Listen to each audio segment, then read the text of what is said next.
Your mother would have wanted what's best for the family business. Sometimes that means making difficult decisions, my father said, sliding the folder across his mahogany desk. The same desk where Mom used to review quarterly reports before her cancer diagnosis. I stared at the financial statements, my vision blurring. On paper, Hartwell Manufacturing, the company my mother had built from nothing, was drowning in red ink. I don't understand. She always said everything was solid. My voice sounded small in Dad's massive office, the office that used to be hers. Dad sighed, leaning back in his leather chair. Melanie, your mother protected you from the reality of the situation. We've been taking on debt for years. The truth is, there's barely anything left to inherit. 3 months after her funeral, and here he was, erasing her legacy with a few sheets of paper. I thought I'd at least get the 49% share she'd promised me. Now, according to Dad, I'd be lucky to walk away with anything. We'll need to restructure, he continued. Brett's already working on a plan to save what we can. Brett, my half-brother. Dad's golden boy from his second marriage who'd waltzed into the company 2 years ago with his MBA and his father's last name. I need time to process this, I said, gathering my purse. Dad nodded sympathetically. Of course, just remember, we're all in this together. I walked out, past the receptionist who'd known me since I was 12, past the production floor, where workers nodded respectfully. Many had been hired by my mother. Outside, I leaned against my car, breathing deeply. The spring air in Millfield, Ohio didn't help clear my head. I wasn't buying it, not for a second. My mother had been too smart, too meticulous. The woman who'd started with a single machine in our garage and built it into a company with over 200 employees wouldn't let everything fall apart without warning me. She'd made me promise to continue her legacy just days before she died. I drove home to my modest colonial on Oak Street, the house I'd bought with my own money, not the family fortune. Inside, I kicked off my heels and poured myself 2 fingers of the bourbon Mom and I used to share on special occasions. 3 months, and it still felt wrong to drink it without her.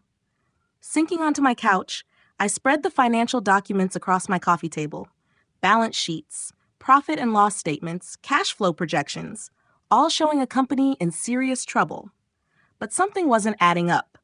Last Christmas, Mom had proudly shown me the year-end reports. We'd been in the black, with solid growth projected. I reached for my phone. This smells fishier than the harbor at low tide. Trisha's voice crackled through my phone. Your mom would be furious. My best friend since our days at Ohio State was now a financial analyst at Goldman. When I'd called her in tears, she'd immediately gone into problem-solving mode. The thing is, something feels off, I said, staring at the copies I'd made of Dad's paperwork. Mom was meticulous about the business. There's no way she'd let things get this bad without telling me. Let me make some calls, Trisha said.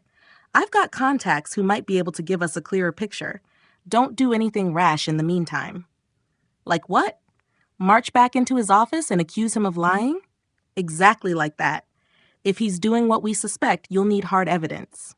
I spent the next day going through old emails from Mom, searching for any hint of financial trouble. Instead, I found messages about expansion plans, a new production line installation, and projections for 20% growth. Nothing suggested impending doom.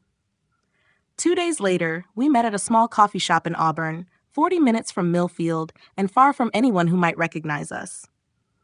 You were right to be suspicious, Trisha said, sliding a folder toward me. She looked out of place in this small-town cafe with her designer blazer and Manhattan energy. What did you find? Hartwell Manufacturing is solid. The debt your father's talking about? It exists, but it was taken on recently, all in the last 3 months since your mom died. I nearly knocked over my latte. He's manufacturing a crisis. Exactly. And guess who stands to gain control when the dust settles? Brett gets 51% according to the new restructuring plan your dad's proposing to the board next month. You get a token 10% and a director title with no actual power. I felt sick. He's stealing my inheritance and giving it to his son. Trisha nodded grimly. There's more. The loans are all through Cascade Financial Partners, a small private equity firm based in Columbus. They're not exactly sharks, but they're not known for patience either. I sipped my coffee, mind racing. So Dad borrows heavily, creates a false crisis, then saves the company by restructuring and cutting me out. That's what it looks like. The good news is, he doesn't know that you know, and forewarned is forearmed. She was right. This was far from over. What are my options? I asked. Trisha tapped her manicured nails on the table. Limited, unfortunately. You could challenge him directly, but without a controlling interest in the company, you'd be fighting uphill. You could sue, but corporate litigation takes years and costs a fortune. There has to be something, I insisted. She hesitated, then leaned forward. There might be. It's aggressive, but what if you bought the debt? What? The loans your father took out. If you could purchase them from Cascade, you'd essentially become the company's creditor. You'd have leverage. I stared at her. That would take millions. Yes. Do you have access to that kind of capital? I thought about my savings, my investment portfolio, my house equity. Not even close. Then we'd need to get creative. I might know some people who'd be interested in such an investment, especially if the company is actually sound. I looked at the financial documents spread between us. Can this actually work? It's a long shot, Trisha admitted. But it's a shot. I spent the next week in a daze, showing up at the company, nodding at Dad's updates about the financial situation, all while formulating my plan. I needed allies. Carol Jenkins had been my mother's executive assistant for 15 years. When I asked her to lunch, she agreed immediately. I've been wondering when you'd come to me, she said once we were seated at a quiet table at Dinelli's, Mom's favorite Italian place. Carol was in her 50s, with silver-streaked dark hair and the sharp eyes of someone who missed nothing. Things haven't felt right since your mother passed. Did she ever mention financial troubles? I asked. Carol shook her head. Quite the opposite. She was excited about the new production line. Said it would increase profits by at least 20% this year. What about these loans Dad's taken out? Her eyes narrowed. I suspected as much. He's been having closed-door meetings with the CFO. No notes, no assistants. Very unusual. Do you have access to Mom's files? Her emails? Your father had her office cleared out 2 weeks after the funeral. Said it was too painful to see her things. But she pulled a small flash drive from her purse. I made copies. Eleanor was my friend, not just my boss. I thought someone should preserve her work. I could have hugged her. Carol, you're a lifesaver. What's he planning, Melanie? I explained what Trisha and I had discovered. Carol's expression darkened with each word. That explains the emergency board meeting he's called for next month. He's moving faster than I realized. By the time we finished lunch, I had what I needed. Access to my mother's private email archives, Carol's promise to keep me informed, and most importantly, another ally who knew the company inside and out. That night, I found what I was looking for. Mom had been keeping detailed notes on the company's performance, notes that directly contradicted Dad's claims. There were also emails with her lawyer about ensuring my inheritance. Alan, please make sure the succession plan is airtight, she'd written. Richard has been making noise about Brett's future role. I want to be clear. Melanie gets 49%. I'm retaining 51% to pass to her upon my death. The board can advise, but control stays with my daughter. When I called the lawyer, Alan Friedman, he sounded uncomfortable. Your mother's wishes were clear, but your father has presented the board with compelling evidence that the original succession plan is no longer viable, given the company's financial position. And you believe him? I asked. His silence was answer enough. Alan, did you help my father set up these loans? I can't discuss other clients, Melanie. His voice was stiff. But I would suggest you look carefully at the situation before doing anything. Hasty. I hung up and called Trisha. I need a significant amount of money, fast, I said, and I need to make a deal with Cascade Financial Partners. Liquidating my investment portfolio and taking a second mortgage on my house gave me a start, but it wasn't enough. Not nearly enough. Trisha came through with contacts, former classmates who'd gone into private equity and were looking for interesting opportunities. We created a shell company, Phoenix Capital Management. With Trisha as the face and me as the silent partner, we approached Cascade. We're interested in purchasing the Hartwell manufacturing debt, Trisha explained to the Cascade executive over lunch at a high-end Columbus steakhouse. The executive, a square-jawed man named Devin, raised an eyebrow. May I ask why? That debt is performing.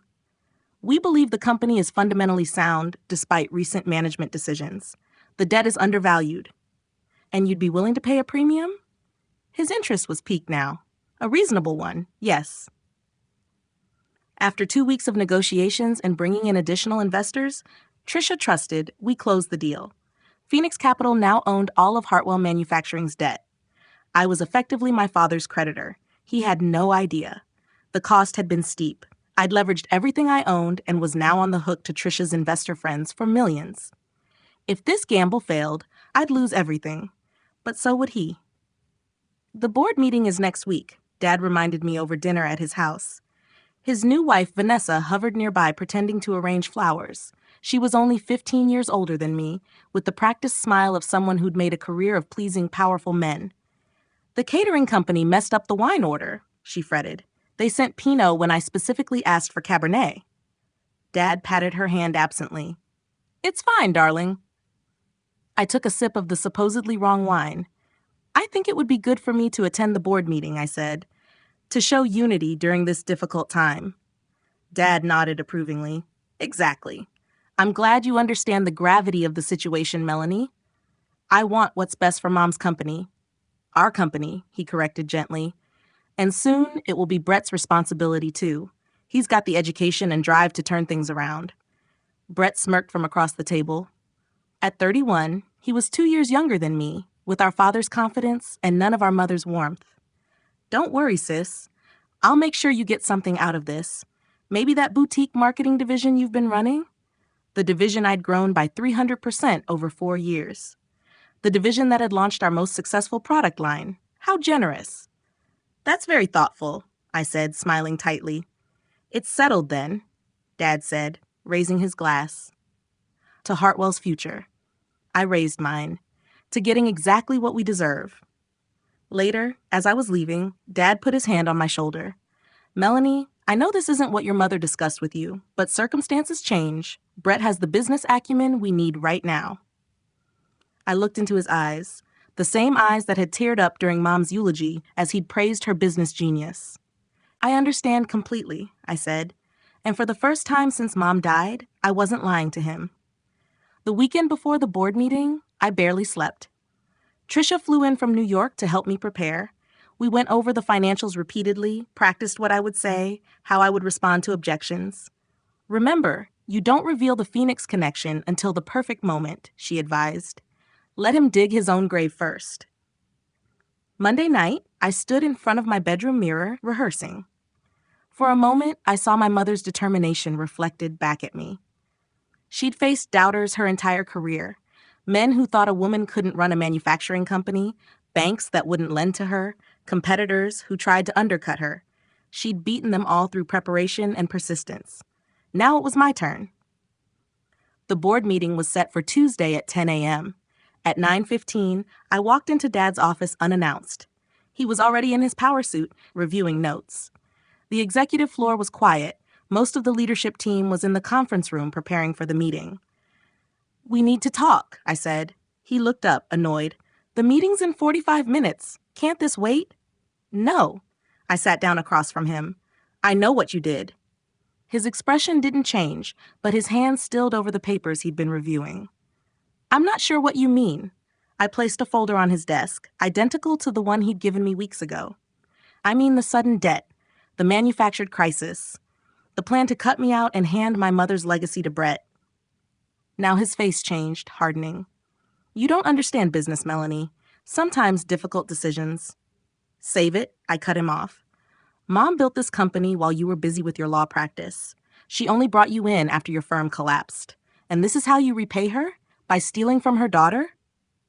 He stood up, voice low. I'm doing what's necessary. The loans were strategic. Brett's leadership is what this company needs now. The loans were fraudulent, I countered. You created debt to force a restructuring that benefits your son at my expense. You can't prove anything, he said, but uncertainty flickered in his eyes. I smiled. Actually, I can. But more importantly, I own that debt now. His face went blank. What? Phoenix Capital Management. They purchased all of Hartwell's loans from Cascade last week. And guess who owns Phoenix? He sank back into his chair. You're bluffing. I slid another document across the desk, the ownership papers for Phoenix Capital, with my name clearly listed. The board meeting is going to be interesting, I said, standing up. As the company's primary creditor, I have some thoughts on restructuring. You little, he caught himself. Where would you even get that kind of money? I have friends, good ones, unlike you, who only has people who fear you or want something from you. His face flushed with anger. You think you've won? The board still votes today. They'll see this for what it is, a desperate move by a daughter who couldn't accept reality. We'll see, I said, walking to the door. Oh, and Dad? Mom would be disappointed. That hit him where it hurt. For all his faults, he had loved my mother in his way. He just loved power more. The boardroom was set up as it always had been, 14 chairs around a massive oak table. Mom's chair at the head had remained empty since her death. Dad had taken the foot position, not daring to claim her seat. I arrived early, taking a chair near the middle. Board members trickled in, mostly men in their 50s and 60s who'd known my mother for years, along with a few newer additions. Brett came in with the CFO, looking smug. Dad was last, his face a careful mask. Ladies and gentlemen, he began once everyone was seated. Thank you for coming. As you know, we face serious financial challenges. I watched as he laid out his narrative. The company struggling, the debt mounting, the need for new leadership. He was good, I had to admit. Convincing. If I hadn't known better, I'd have believed him myself. And so, he concluded, the restructuring plan before you ensures Hartwell's survival. Brett will assume majority control as CEO, with a seasoned team supporting him. Melanie will retain a 10% share and continue her excellent work in marketing. Several heads nodded. Brett looked like a cat who'd swallowed a canary. Dad gestured to the CFO, who stood to present financial projections. Before we move on, I interrupted, I'd like to address the board. Dad frowned. We'll have time for questions after the presentation. Actually, I said, standing, this can't wait. It concerns the financial information being presented. Margaret Wilson, the longest-serving board member and my mother's close friend, leaned forward. Let her speak, Richard. Dad's jaw tightened, but he nodded. The boardroom fell silent as I laid out everything. The unnecessary loans, the false financial crisis, and my father's plan to divert my inheritance to Brett. I distributed copies of my mother's emails and financial projections. As you can see, I continued, Hartwell Manufacturing was thriving 3 months ago. The current crisis was engineered through these loans. I placed the loan documents on the table. Loans that were unnecessary and, I believe, taken out in bad faith. This is absurd, Dad sputtered. Melanie is making wild accusations because she's upset about the restructuring. Then explain these, I said, distributing Mom's financial records, and explain why the company took on massive debt immediately after her death. The board members exchanged glances. The CFO stared at his shoes. What's more, I continued, as the representative of Phoenix Capital Management, I'm calling these loans due immediately unless specific conditions are met. Dad's face drained of color. You can't do that. The company won't survive. The company will be fine, I countered. It's fundamentally sound, just as Mom left it. My conditions are simple. The original succession plan stays in place. I receive my 49% ownership, and you, Dad, step down as CEO. Brett jumped up. This is blackmail. She can't just walk in here and demand control. No, said Margaret Wilson, removing her glasses. This is business. And frankly, I find these financial maneuvers disturbing, Richard. Eleanor would never have approved. One by one, the board members voiced their support for investigating the loans and honoring my mother's succession plan. Dad stared at me with cold fury. You'll regret this. You don't have what it takes to run this company. I'm not planning to run it alone, I said calmly. Unlike you, I know my strengths and weaknesses. This company's success has always come from teamwork, something Mom understood and you never did. The vote was quick. The board suspended the restructuring plan pending an investigation. They appointed an interim CEO, Carol Jenkins. To my surprise and delight, Dad was placed on administrative leave. As we filed out, Brett grabbed my arm. You think you've won? Dad and I still own shares. This isn't over. I removed his hand from my arm. You're right. It's just beginning. The following weeks were chaotic. Dad resigned rather than face an internal investigation that might lead to criminal charges. Brett stormed out, threatening lawsuits that never materialized once the evidence was laid out. They sold their shares back to the company at a significant discount, their final miscalculation. I didn't take over as CEO. That wasn't my goal. Instead, Carol Jenkins kept the position, her loyalty and knowledge of the company, making her the perfect choice. I took my place as a major shareholder and board member, honoring my mother's vision while adding my own ideas. The debt to Phoenix Capital was restructured on favorable terms. Trisha's investors were pleased with the return, and I began the long process of rebuilding my personal finances. 6 months later, the new production line was up and running, just as Mom had planned. Profits were indeed up 20%. We expanded the marketing division, hired new engineers, and introduced a profit-sharing plan for long-term employees. On a crisp fall evening, I sat on my deck with a glass of Mom's favorite bourbon, watching the sunset over Millfield. My phone buzzed with a text from Trisha. "You free for dinner tomorrow?"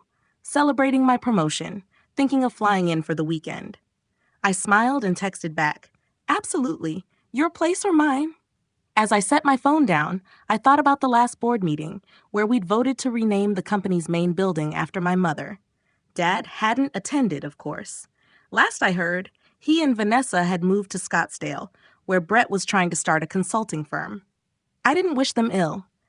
Justice wasn't about revenge, it was about setting things right. Mom's company was thriving, her legacy intact, and I had found my voice along the way. The phone rang, Carol with questions about an international expansion opportunity. I answered, ready to build on what my mother had started, secure in the knowledge that I hadn't just inherited a company. I'd earned it.